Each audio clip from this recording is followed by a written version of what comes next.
Hi, welcome to the Leadership with Sonia podcast. Everything leadership, life and learning, plus outstanding interviews with great leaders and humans across the globe. Let's get listening and learning. There's a particular kind of silence that happens on live television when someone famous stops performing. Not the awkward silence, not the dead air, the other kind, the kind where a room full of people collectively realizes they're watching something real. A couple of years ago, an Australian television show, a young journalist asked Sam Neill a question, a simple one. And this man, this towering, decorated, impossibly composed actor broke. He broke. Sam Neill died recently and he was 78. And ever since the news came through, I haven't been able to stop thinking about that clip, right? Not Jurassic Park, not the piano, not Peaky Blinders, a few minutes of unscripted television where one of the most famous faces in the world was undone by the memory of his mother. And today I want to talk about why. Because think about that moment. It contains one of the most important lessons about leadership I've ever seen. And it has nothing to do with titles. I don't know why that question has moved me so much, but it has. What is the best lesson you learnt from your parents? Oh. Wow, that's a really interesting question. That's a really, really interesting question. I think there were...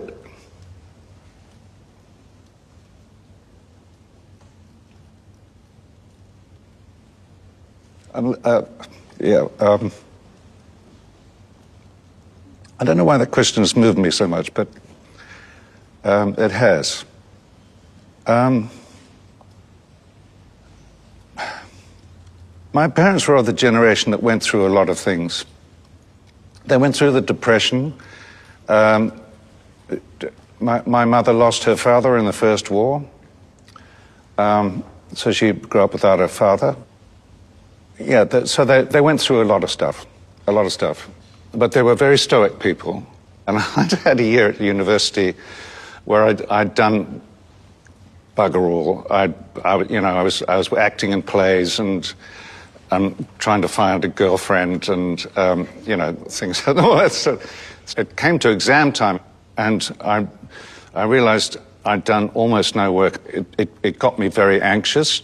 Anyway, I got home, and Mum said, "How are you, darling?" And I said, "Oh, Mum, I think I'm having a breakdown, and I've got exams in a couple of weeks, and I don't know how I'm going to go."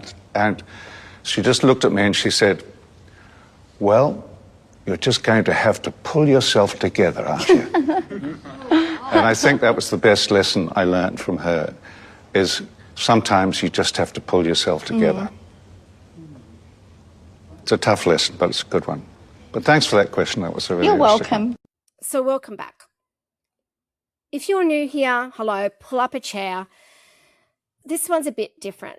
Less framework, more feeling. Stay with me because I promise it lands somewhere useful. For anyone who needs a context, Sam Neill passed away on the 13th of July in Sydney at 78 years old. The loss was sudden. His family said he was surrounded by loved ones and that he had passed with dignity that characterized his whole life. And if you ever watched the man give an interview, you know exactly what they mean. Here's the part that stings a little more. Sam had been public about his cancer diagnosis, a rare and aggressive form of lymphoma. He'd been fighting since 2022 and he'd won. He went through cutting-edge treatment, came out the other side, and was declared cancer-free. He spent the last year working flat out, 4 projects filmed back-to-back, all still to be released. He was, by every account, living. And then he got ill, just like that. And There's something almost unbearably human about that sequence. You fight the dragon, you beat the dragon, and then life gets you with something ordinary. And you're looking for the proof that none of us controls the timeline. There it is.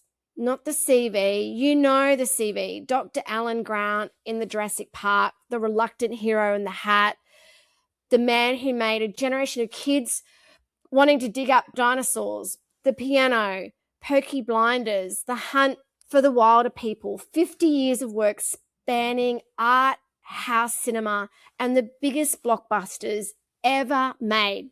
Born in Northern Ireland, raised in New Zealand from the age of 7. His real name, by the way, was Nigel.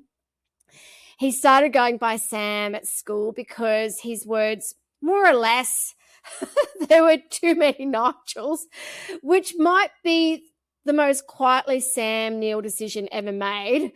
No fuss, no drama, just a practical fix delivered with a shrug, right? And here's the thing. When I heard the news, my mind didn't go to any of the films. It went to a chair, a studio, a question from a student journalist. Yeah, and it was amazing. And let me set the scene, because for those who haven't seen it, there's a show on the ABC in Australia called The Assembly. The premise is beautiful. A group of autistic journalism students, mentored by one of the country's most respected interviewers, Lee Sales, sit down and interview well-known Australians. No PR handlers, okay?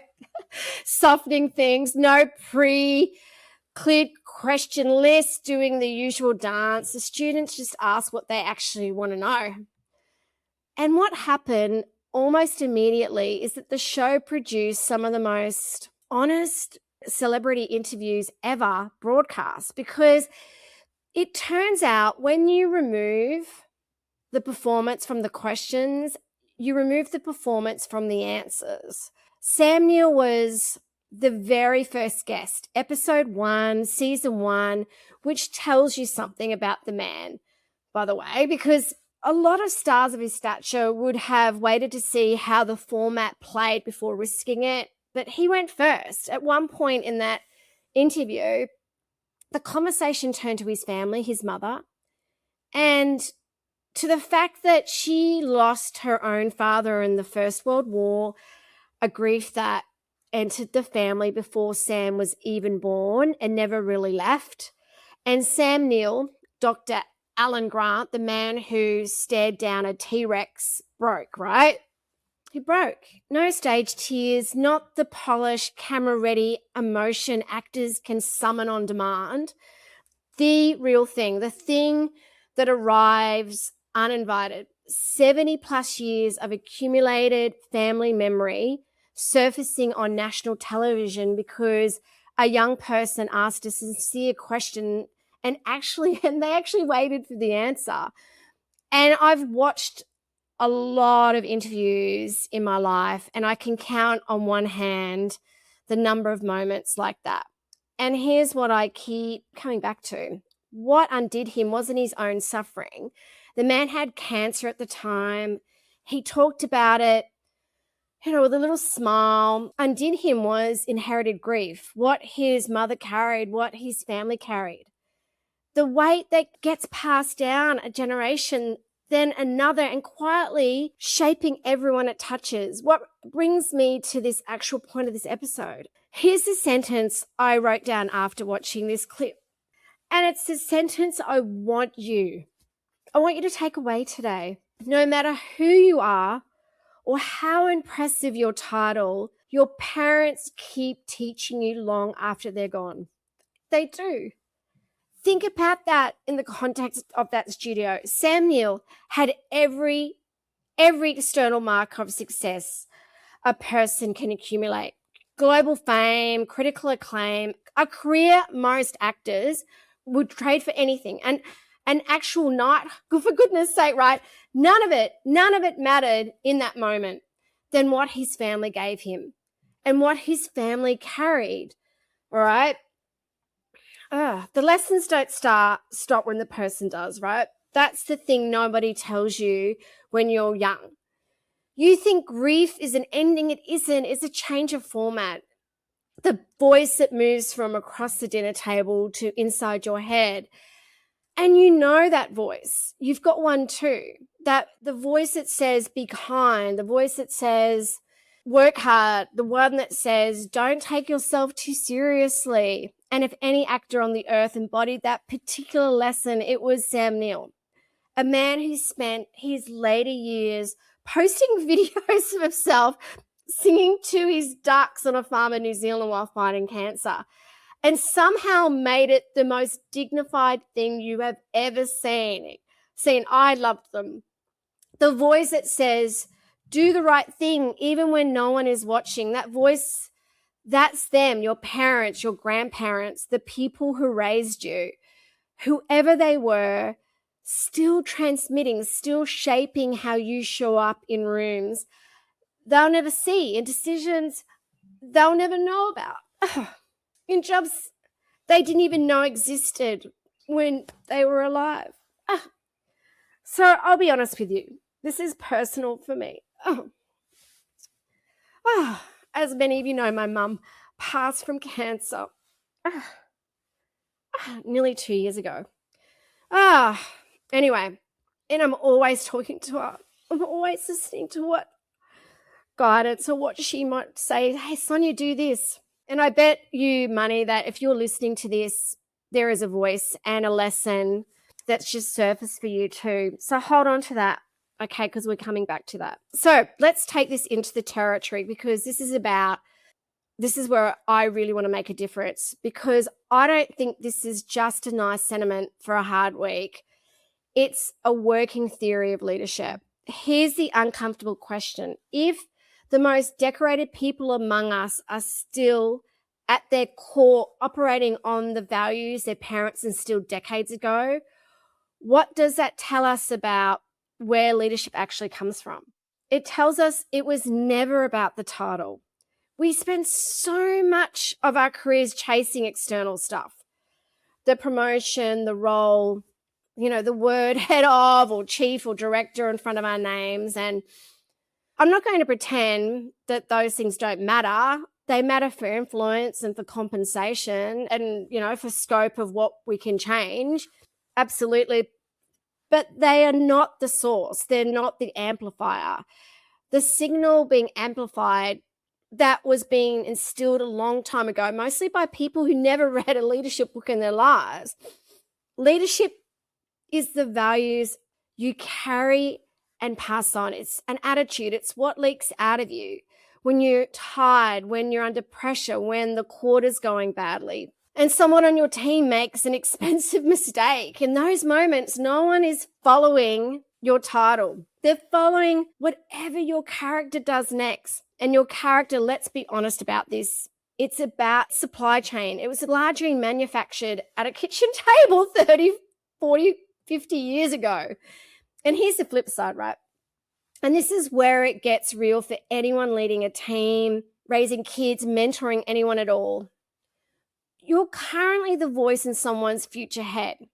Right now, today, the way you treated the junior person in the morning's meeting, the corner you did or didn't cut when no one would have known, right? The way you responded when someone brought you bad news. Somebody is recording, not on their phone, in their character.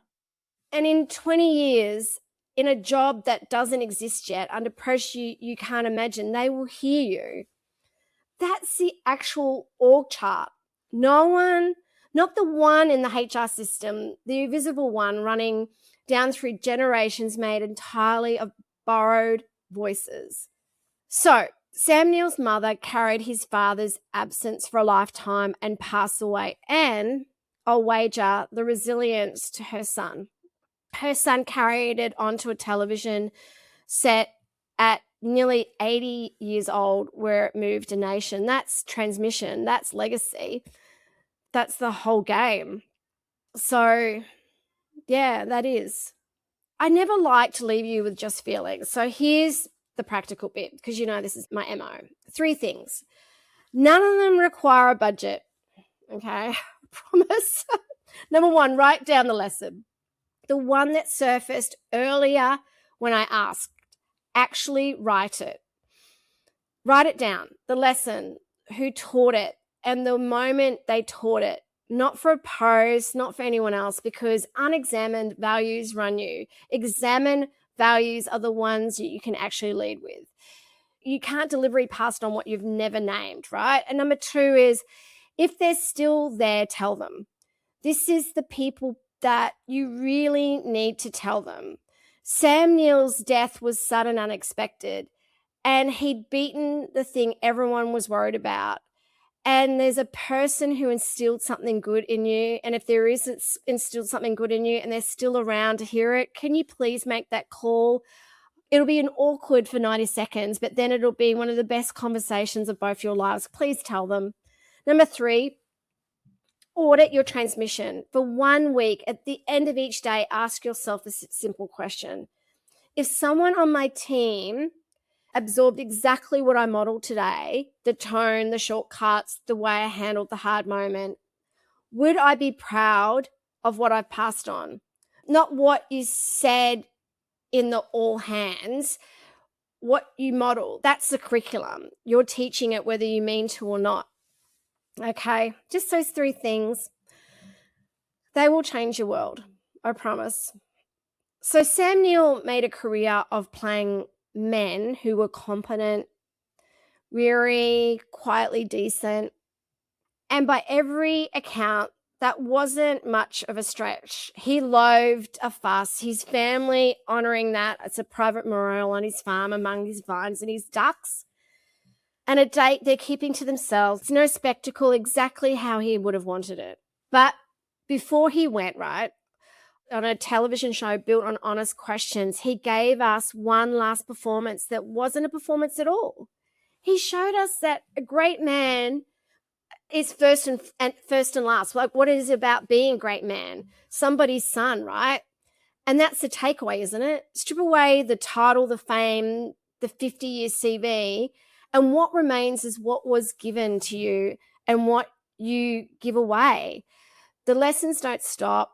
The voice keeps speaking. And one day, if you do this right, your voice will keep speaking too, in the heads and hearts and meeting rooms that you'll never see. So Vale, Sam Neill, thank you so much for your stories. So here's my question for you, and I genuinely want to hear the answers. What's the most important lesson your parents taught you? Send it to me. I would love to know. So if you would love to know more about the work we do and the work I do on stages, in rooms, for anyone that's listening, contact us at soniamcdonald.com or leadershiphq.com.au. Let's look after each other. Please call your mum. Please share this with everybody and everyone that you love. And thank you so much for listening to Leadership with Sonia. And always stay kind and stay courageous. Thank you.